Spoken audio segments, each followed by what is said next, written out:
Hello বন্ধুরা, আমরা আজকে খুলনা যাচ্ছি ট্রেনে করে। তাই কিভাবে ট্রেনে যাত্রাটা উপভোগ করলাম তাই আমরা আজকে আপনাদের দেখাবো। বাসা থেকে রেডি হয়ে মা আর মেয়ে বেরোচ্ছে, আমিও রেডি হয়ে গেলাম। খুলনায় যাব ট্রেনে করে। গত গত শুক্রবার আমরা ট্রেনে গিয়েছিলাম আমার মা আর আমি ডাক্তার দেখাতে। আজকে মেয়ে ধরছে, আমাকে নিয়ে যেতে হবে, তাই আমরা মেয়ে আর মা দুজনেই রওনা হয়ে রেডি হলো। আমরা ভ্যানে উঠলাম। ট্রেন আমাদের আবার এখানে একটা শিডিউল অনুযায়ী আমাদের 1:30টার দিকে ট্রেন ছাড়ে। রওনা দিলাম জিগরাজ থেকে মোংলার উদ্দেশ্যে। রাস্তার খুব বেহাল অবস্থা, দেখতেছেন তো, কিছু পাইলাম না। জুমার নামাজের দিন, জুমার নামাজও পড়তে পারলাম না। ভ্যানে করে যাইতেছি, সেই সময় আবার দেখলাম কাশবন, আশেপাশে অনেক কাশবন, ভালোই লাগলো। মাঝখানে কাশবন, এরপরে চলে গেলাম রেল লাইনের ভিতরে। দেখতেছেন রেলগাড়ি যায় যায় না, আমার ভ্যান যায় যায় যায়, রেল লাইনের পাশে যায়।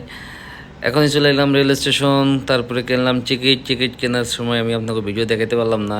এরপরে ভিতরে গিয়ে দেখি অনেক লোক, দেখি আশেপাশে আর একজন আইসক্রিম নাড়তে আছে। যাই হোক, আমার মেয়ে এসে এই খাবো, ওই খাবো, হ্যান খাবো, তেন খাবো, সব খাবো, মানে রেল লাইন ধরে খাবে। এরপরে বললাম যে ঠিক আছে, একটু সবুর করো, রেলগাড়ি যাউক। এবার রেল দিকে চাইয়েই থাকলাম, এরপরে দেখলাম যে কিছু দেখি না, কেউ আয় না, সময় যায় আর যায়, আহারে রেল দিয়ে চলে আইছে। এবার রেলগাড়ি আইলো, মনের ভিতরে আনন্দ ঠেকলো, কিন্তু ওহরে রোদ আমাদের চলে যায় না, যায় না, আবার আইতেছে।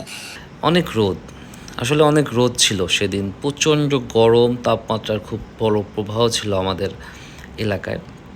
ট্রেন জার্নিটা গত শুক্রবার খুব মজা করছিলাম, তবে এই শুক্রবারে সেইভাবে মজা করতে পারি নাই।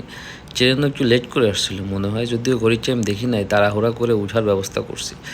ট্রেন চলে আসলো, ট্রেন চলে আসার পরে আমরা সবাই ট্রেনে উঠে গেলাম। ট্রেনে উঠে যাওয়ার পরে ট্রেনের ওই যে আমাদের বগিটা চেঞ্জ করতে ছিল। আমরাও যার যার মতন আসন নেওয়ার পরে একটু বাইরে দেখলাম যে কী অবস্থা, সবাই প্রায় ট্রেনে উঠে গেল। এবার উকি মারে, ট্রেনের দরজা দিয়ে উকি মারো মারো ভাই, মাথা বাইরে দিয়ে না। এরপরে ট্রেনও টাইম মতন শুরু হলো। আমার আবার বাড়ির সামনে দিয়ে যাইতে আসি, ট্রেনটা একদম আমার বাড়ির সামনে দিয়ে যাই, খুব ভালোই লাগে, কিন্তু আমার বাড়িটা দেখা যায় না। যাই হোক, আল্লাপাক রহমত যে আমি একটা মোটামুটি বাড়ি করতে পারছি। যাই হোক, এবার আমরা সেই জিগরেজের সেই পরিচিত মুখ, আমার মাইয়া কান্দে আবার গানও গায়, এই তো খাবে খাবে, ওই খাবে, সেই খাবে, আরে খাবে আর খাবে। গরমে জামা কাপড় খুলে ফেলছি, চলে আইছি প্রায় চুলগাছি স্টেশন সামনে। চুলগাছি স্টেশনের সামনে চলে আসছি, কারণ আমাদের এখানে ভাগা স্টেশন আছে, জিগরাজ স্টেশন আছে, কোনো জায়গায় আসলে দাঁড়ায় না ট্রেন, কেন যে দাঁড়ায় না যাই না। এরপরে দেখি আবার ইসে চলে আসলাম, আমরা চুলকাচি স্টেশনে চলে আসলাম। তারপরে আমরা চুলকাচি স্টেশন শেষ করে আমাদের সুন্দর একটা জায়গা, এই জায়গাটা আমার খুব ভালো লাগে, কারণ আমরা অনেক উঁচু থেকে যাই, সাধারণত জমিন থেকে অনেক উঁচু থেকে যাই। রেলগাড়ির যে ব্রিজ বলি আমরা সাধারণত, সেই ব্রিজটা অনেক উঁচু থেকে যাচ্ছিল, রূপসা নদী পার হচ্ছিল, অনেক ভালোই লাগছে। কে আবার উক্কা দিচ্ছে ট্রেন দিয়া।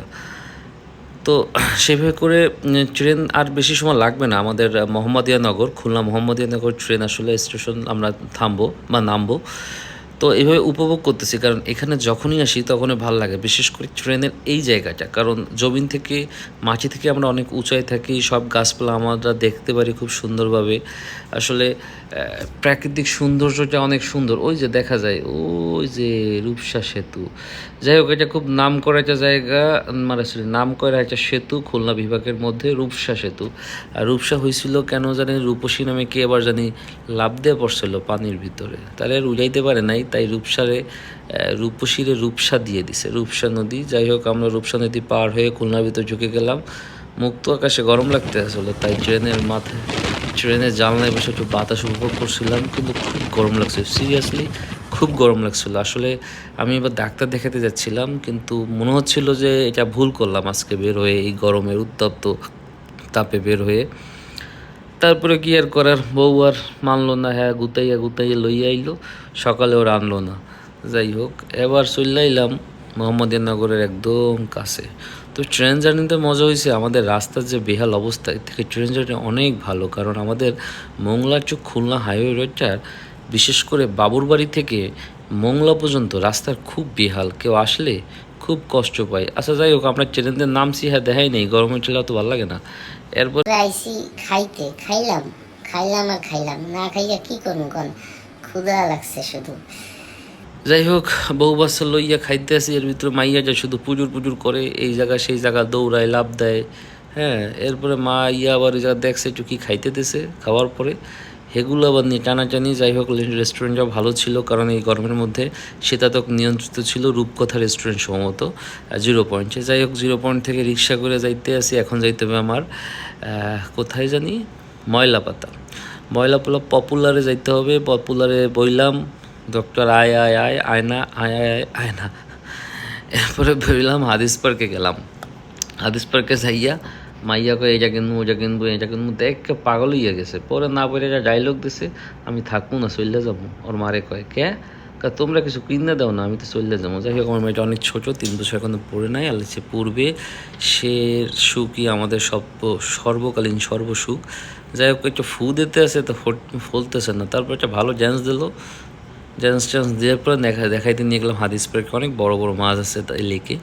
আমরা লেকের ধরে গেলাম, মাছকে পাঁপড় খাইতে দিলাম, এইসব শুক পাঁপড়ের নাম হচ্ছে শুক পাঁপড়। অনেক মাছ কিন্তু দেখলাম, আসলে অনেক বড় বড় মাছ, রুই, কাতল, তারপর আমরা বলি মিনার কাপ বলি। অনেকে মাছগুলো দেখছেন, অনেক বড় একটা মাছ দেখেন, পাঁপড় নিয়ে গেল। এরকম অনেক সময় দেখলাম মাছকে খাবার খাইতে খুব ভালোই লাগতেছিল, কারণ মাছগুলো অনেক বড় বড় ছিল, যেটা আমরা সাধারণত খুব কম দেখি এখন বিভিন্ন খেরে বা পুকুরে। আবার বাদুরও দেখলাম, এতে ঝুল্লে রয়েছে দিনের বেলায়। এবার আমার মেয়ে আবার একটা ড্যান্স দিল, এই যে তার মার সাথে লুকাচুরি ড্যান্স। তারপরে লুকাচুরি ড্যান্সের পরে এখন সে রাস্তা দিয়ে হাজা দিল। যাক, খোদা হাফেজ, আল্লাহ হাফেজ ভাই, বাড়ির দিকে যাই। রূপসা সেতু পার হইতে আসি। সবাই আমাদের জন্য দোয়া করবেন। আবার যদি নতুন কোনো ভিডিও নিয়ে আপনাদের মাঝে উপস্থিত হতে পারি। খোদা হাফেজ, আল্লাহ হাফেজ, আসসালামু আলাইকুম।